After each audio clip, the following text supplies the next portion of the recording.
I'm going to be talking about a very important topic, but a very hard topic at the same time. My guest today has some personal experience with suicide, and we're going to be talking about mental health awareness and suicide. So just know that there's going to be sensitive topics in this episode. Just want to let you know that. So I want you to be prepared and ready, and we are all affected in some way by this very important topic. And I'm going to be talking to Dr. Lena Clark, and she is a certified mental health coach. And we're going to be talking more about this right after this. Welcome to the Mental Health Today show. My name is John Cordray, and I'm a licensed therapist. I'm the host of the show. And like I mentioned at the beginning here, we're going to be talking about a very sensitive topic, but a very important topic. And that is mental health awareness and suicide. And my guest today, she is a certified mental health coach, and she's Dr. Lena Clark, and she's going to be talking about her own personal experience with this. And so, Dr. Clark, I want to welcome you to the show. Thank you so much for having me on the show. It's an honor. Well, you're welcome, and I appreciate you coming on and talking about this very important topic. And before we jump into the mental health awareness part, tell me a little bit about you and your personal story. Absolutely. Well, as you stated, I am a certified mental health coach and a certified pastoral counselor, and also a certified therapist, and with a PhD in mental health care. And I've been in this field for over 15 years, closer to 20 years, and it has become a passion of mine. And so, Miracle Mind Global is the organization that I am the founder, CEO of. And what we do is we travel throughout the city, locally of Atlanta, globally, other cities as well. And we meet people where they are. And we break down the science when it comes to the mind and explain to them how the mind works. Because a lot of times when you don't understand something, you don't understand why it's happening or how to deal with it.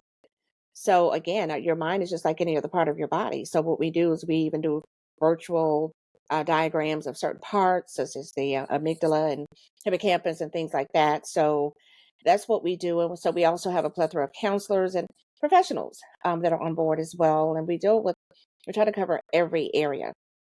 And when I say that, meaning, the young adults, the older adults, even the millennials and men and women.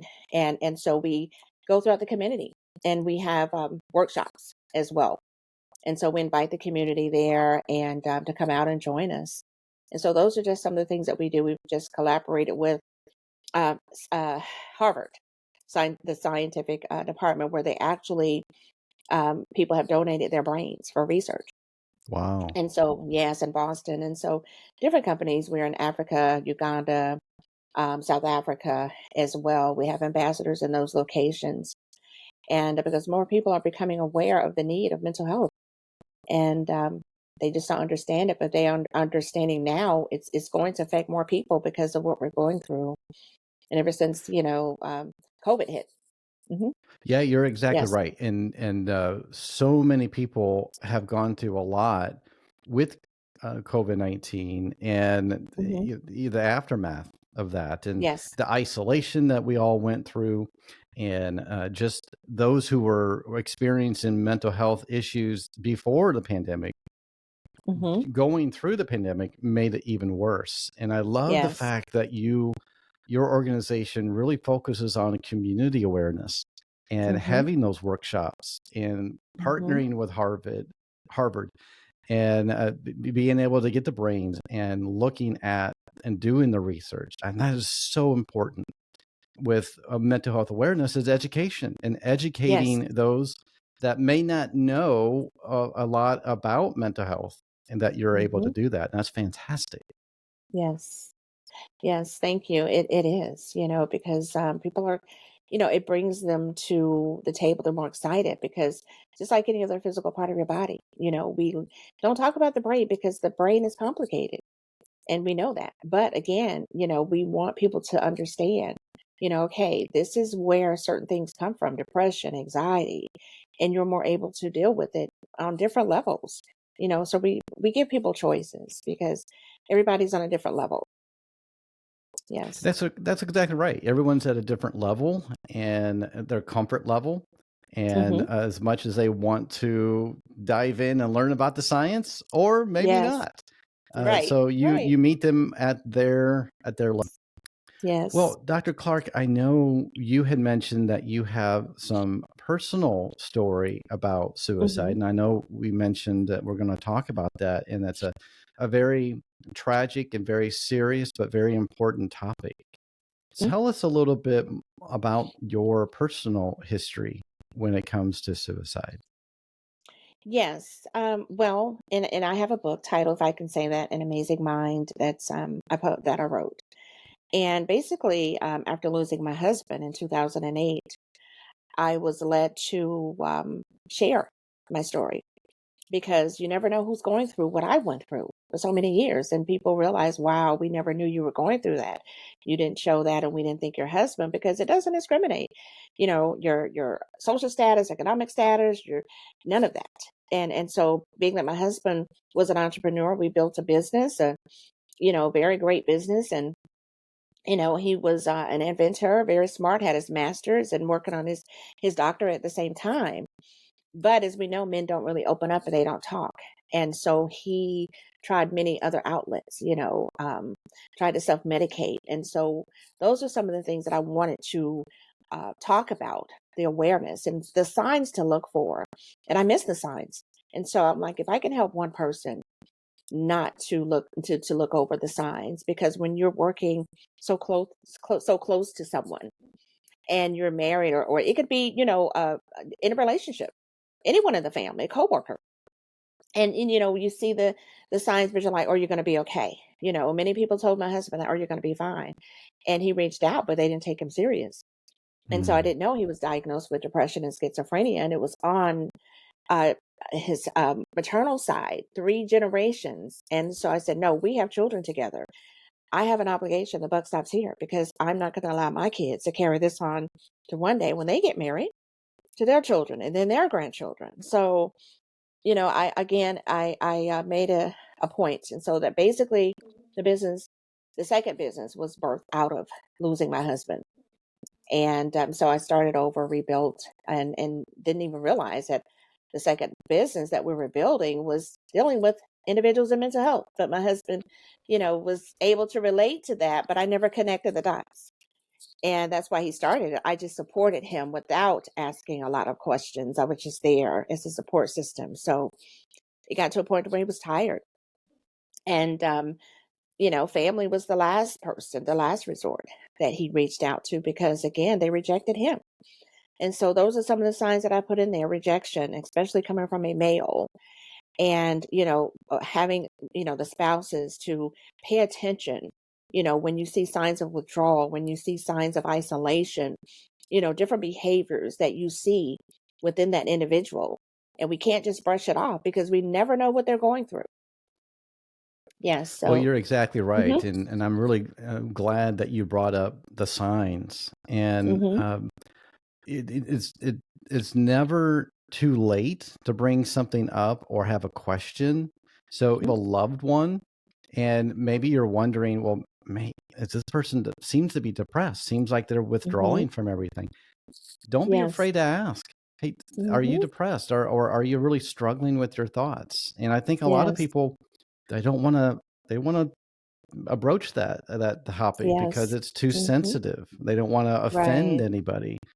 But what would you say to someone who is maybe a family member now? And you mentioned as quickly, but what about those who are wondering if they are having a family member that is depressed and maybe wondering if they're thinking about ending their life? What hmm would you say to them?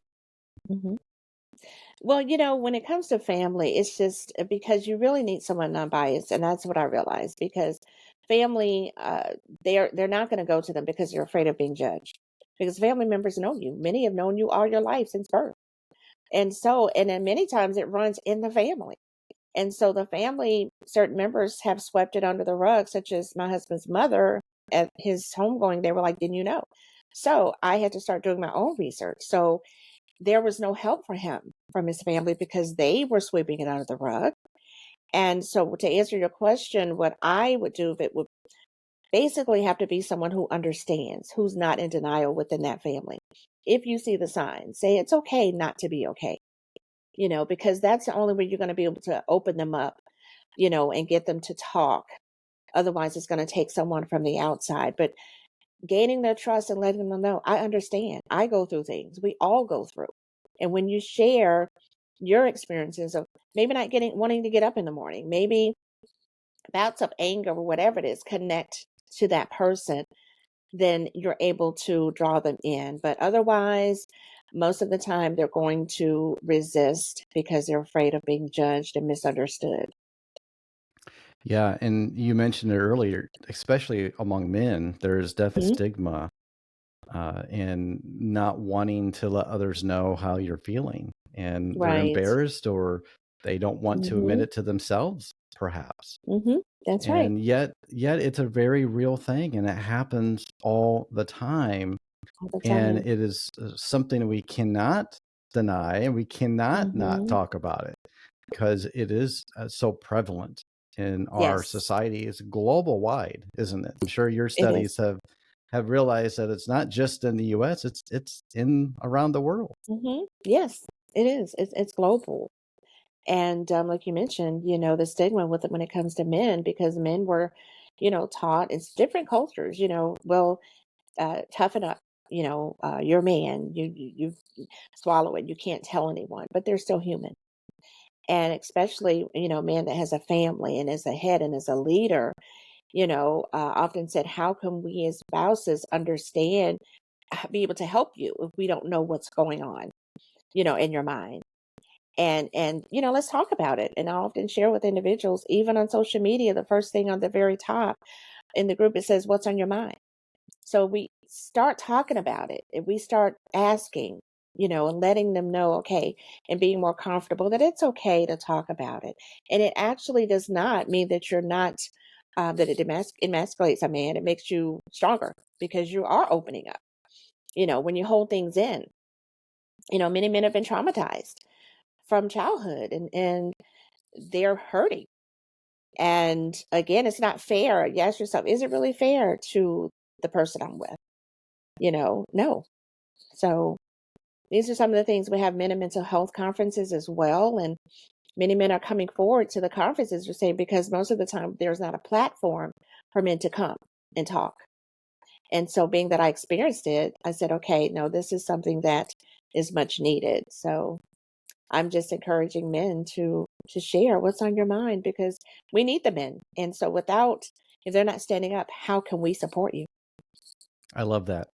Yeah, and you Yes. said earlier, it's okay to not be okay. Yes. And that's sometimes Mhm. we need to hear that. It's almost Mhm. that's it's permission to feel depressed. Mhm. But it's okay Right. to not be okay and to admit it Exactly. and not feel like you're gonna be judged, and I Right. think that is an added pressure, to men, to boys, to even young boys, and Mhm. I think that Mhm. stigma, can really, be go way, way back for years, even when Yes. they're little boys, that stigma Yes. can be there, and what you're doing, Dr. Clark, you're trying to break that stigma, Mhm. and that you created a business and this is your life work and you're honoring Mhm. your late husband, and I think that's amazing, and you're Mhm. speaking about it and you're encouraging others to not only to speak up and to say something when you recognize the signs, but also for those who have lost a loved one to suicide Yes. themselves. And Yes. so, how tell us a little bit about what you do for your own self care, what you're working on, Mhm. because every year there's going to be that you can encourage somebody else who lost a loved one. Yes. What I like to do is I encourage individuals, and again, it's a choice. And what really motivated me was to turn my pain into my purpose. And Mm, that is what I look forward to doing every day that I wake up, is to be able to help someone else because You never know again. And that's what gives me joy. Writing was one of the self care, journaling, and just being able to go out and make someone feel better and then opening up conversations. And once I did that, I would realize, wow, this person is suffering with depression. And they would, I mean, every single day, I don't care if it was in the store, in the grocery line, people would eventually, once I start sharing my story, they would start sharing theirs. And so that was a part of, what made me happy, self care. Then I was so, engulfed in the business to where I eventually had to start, okay, realizing that I did have to spend time with myself. And so, just getting away for the weekend every now and then and just enjoying myself and reading and just things that I like to do, soft music. And those are some of the self care things and going to the spa that I put on the list to be able to do for myself. But the main thing was to help someone else. That is what brings me joy. I think that's amazing. And yeah, that's part of the healing process. The clients that I talk to who have lost a loved one of the things that I recommend as part of their healing process is to help others. And Yes. you may not need to go out and start a business or do some global work like you're doing, but it could be just as simple as you're in the grocery store line and Right. encourage them. And Mm-hmm. I think it's those small, simple little things that is important that you can honor your loved one, Mm-hmm. and you are certainly doing that for your former husband. So I think this is a really interesting topic because you are someone who has experienced the loss of a loved one in this way, but also help a lot of other people who are Mm-hmm. struggling. So you When I hear people tell their stories, and one that really stuck out is it was actually a male when they said they attempted to kill themselves 3 times and it was not successful. So, hearing that and being able to um, reach out to that person after that. And so they're still a part of, Miracle Mind Global because they also now travel, with the team. And so they tell their story. So that's a form of therapy as well because they're meeting other people where they are. And sometimes we overlook people like that. And so, then another one was this individual was actually, incarcerated, but they weren't getting the help that they needed, which is another story in itself. And so now they are really moving forward within their life. And there's another male as well. And so having them to feel like they're part of something makes them feel like they belong.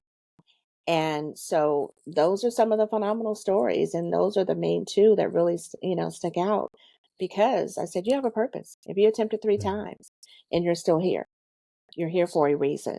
Mm. So, and even when it came to my husband, he was tired. His last words, "Are you ready to go?" I didn't know he meant, I thought he meant to go to the business, but I had no idea that he had planned to take me to heal me as well.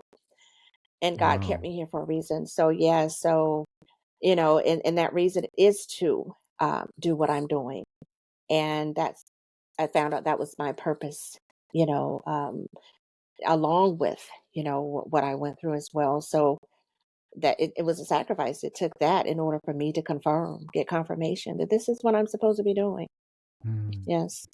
Well, Hmm. I really think that's really an amazing stories, and that's really important. And so, if there might be people listening to this episode that have contemplated, thought about, maybe even Hmm. attempted to end their lives, Yes. and Yes. maybe they're listening to this and they're realizing, well, I can't control my situation, but I can at least live, and Hmm. finding things that you can enjoy and even live. You have a Yes. future, you have things to Hmm. live for and people in your life.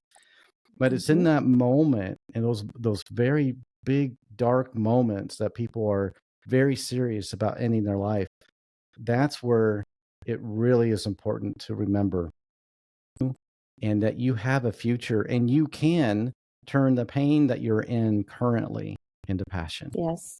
and Absolutely. purpose. Absolutely. Yes. Yes. Yes. It's all about understanding. This is a situation. People want to say illness, disease, or whatever term they want to use, but you cannot deal with mental health issues without love, compassion, and understanding. That's right. And someone who is I can't even say the word contemplating and thinkest hour, Yes. and they feel like there is no hope, and the Hmm. only way out is to do it by their own hand. Right. Hmm. And so they feel like there is no other alternative, that they are Hmm. all alone. And Hmm. what they're going through is the most horrific thing that they've ever experienced. And Yes. yet, what you're saying, even in those times, there can be purpose in that. And Absolutely. you can live a life, and you can live a fulfilling life, but you have to get Yes. through this point in your life right now that Hmm. you're at the darkest, deepest, and the most depressive state of your life. You Yes. can get through it. Yes. This too shall pass. That's right. That's right. This too shall pass. Absolutely. Yes, that And is so sometimes true. it's hard to remember that, isn't it? It is. It is to many. Many have to be reminded, and I always say the stronger ones are to help the weaker ones. And it's a matter of reminding, even having accountability partners is so important because we all need that, just like mental health coaches. We often get, when you get a physical coach and you want to lose weight and you want to, you're on a journey. And the same with the mind because the mind controls the body. And Mhm. that is what is attacked on a daily basis. So reminding each other that you are here for a purpose. Everyone was born with a gift and a purpose. Yeah, I believe that too. I firmly Yes. believe that, and Mhm. we all have a reason for being here. All have a reason for living, Mhm. whether we think so or not. And sometimes Mhm. we don't feel that way, but it doesn't mean it's not true. Right. And so I really enjoyed listening to your passion and how you turned your Thank pain you. into passion and purpose, and how important it is to raise this awareness. And Mhm. if you are listening to this and you're struggling and you're depressed and you're thinking about ending your life, listen to this episode again and be encouraged that we want to validate how you feel, but also to let you know that you can still live and there's a lot. Yes. And for you to be able to recognize that I just need to get through this dark time in my life. And there is another side to this. There is an end and a light at the end of the tunnel. You just have to get there. And Yes. some days it takes one step at a time. And some days it's 1% at a time. And some Mhm. days just trying to get out of bed, and that's all you can do. That's okay. That's it. You're still Yes. moving forward, You're and still don't moving. give up, and Exactly. don't forget that you're loved. Yes. Well, Dr. Clark, I really appreciate you coming on and talking about this important topic. Is there anything else that you can leave my listeners who Mm. has lost a loved one due to suicide, or maybe they're thinking about maybe my husband, maybe my son? I would share with them that if you know someone that is suicidal or having suicidal ideations, or even yourself have had those thoughts, or you're depressed, it's easy for us to say, it's going to get better. But I always say, reach out. Don't to be afraid to reach out. Many people don't want to. They feel like they're bothering someone or they're not going to understand, but it's not true. All you have to do is just do it. Reach out to someone, an organization, such as what we're talking about, and tell them your story. Tell them what you're going through. And they can basically, if they don't know what to do, they'll find someone who can do it. And a lot of people who lose hope, they don't continue. They're not as persistent because mentally they're not strong. And so that's why we have to have these platforms so people can know they're there to encourage them. But I would say reach out to organizations who are offering assistance, who can help you and have accountability partners. But don't give up, regardless to what you're thinking about, your thoughts. You have many thoughts that go through your mind every day, but you have the power to control those thoughts. You know, uh, just affirmations. Put up positive affirmations. that you are in control of your mind, just like the steering wheel when you're driving. You're in control of which way you're going to go. So the same with their mind. You have to speak to it and just say, look, I'm in control whatever those thoughts, where they're coming from. And many people hear voices or whatever your diagnosis. If you have a diagnosis, again, sometimes, what again, the doctors may give you something, but it is making you feel a certain way. And even in my case, and I can only relate to it because it hit home with my husband. And he didn't want to he didn't want to be in a state of lockdown with medication. And I didn't realize that until after he died. So self-medicate. And self-medication does not help when you have mental health issues because some of it doesn't work together.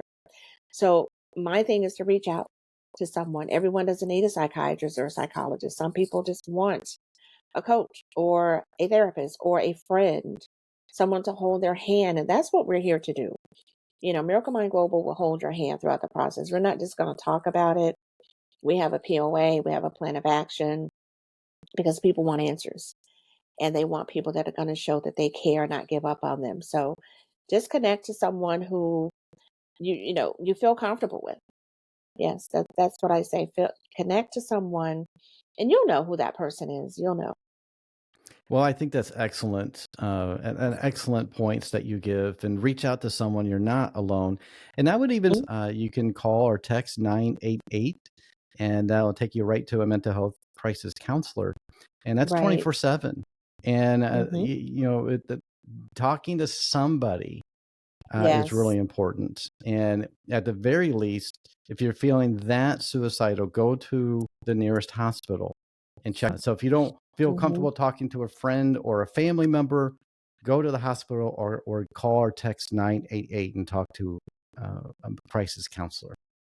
Yes, Very good yes. advice. Great tips. Thank you so much. Appreciate you You're sharing welcome. your story. And I think that's what brings this so real, is because Mm. so I really appreciate you coming on the show. And if you're listening, thank you so much. If you're watching this, you can watch this on YouTube as well. So really appreciate you all, and continue to work on yourself. And if you're struggling, make sure you reach out to someone.